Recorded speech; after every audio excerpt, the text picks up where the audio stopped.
ഇഷ്ട ഫുട്ബോൾ താരമായ ക്രിസ്ത്യാനോ റൊണാൾഡോയെ കാണാൻ KP സിവിൻ എന്ന മലയാളി യുവാവ് നടന്നു തീർത്തത് 1200 കിലോമീറ്ററിലധികം ദൂരം.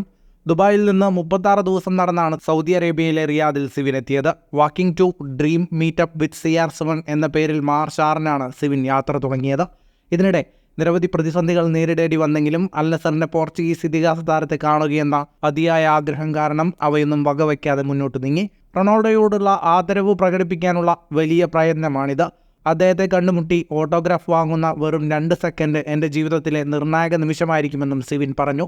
ക്രിസ്ത്യാനോ റൊണാൾഡോയുടെ ടീമായ അൽ നസറിൻ്റെ ഹോം ഗ്രൗണ്ടിൽ നിന്നുള്ള ഫോട്ടോ ഇൻസ്റ്റഗ്രാമിൽ പങ്കുവച്ച് സിവിൻ അപ്രതീക്ഷിത കാര്യങ്ങൾ എപ്പോഴും മധുരമുള്ളതാണെന്നും കൂടുതൽ കാര്യങ്ങൾക്കായി പ്രതീക്ഷയോടെ കാത്തിരിക്കുകയാണെന്നും കുറിച്ചു. സഞ്ചാരപ്രിയനായ സിവിൻ 2021 കേരളത്തിൽ നിന്ന് കാശ്മീരിലേക്ക് 3200 കിലോമീറ്റർ നടന്നെത്തിയിരുന്നു.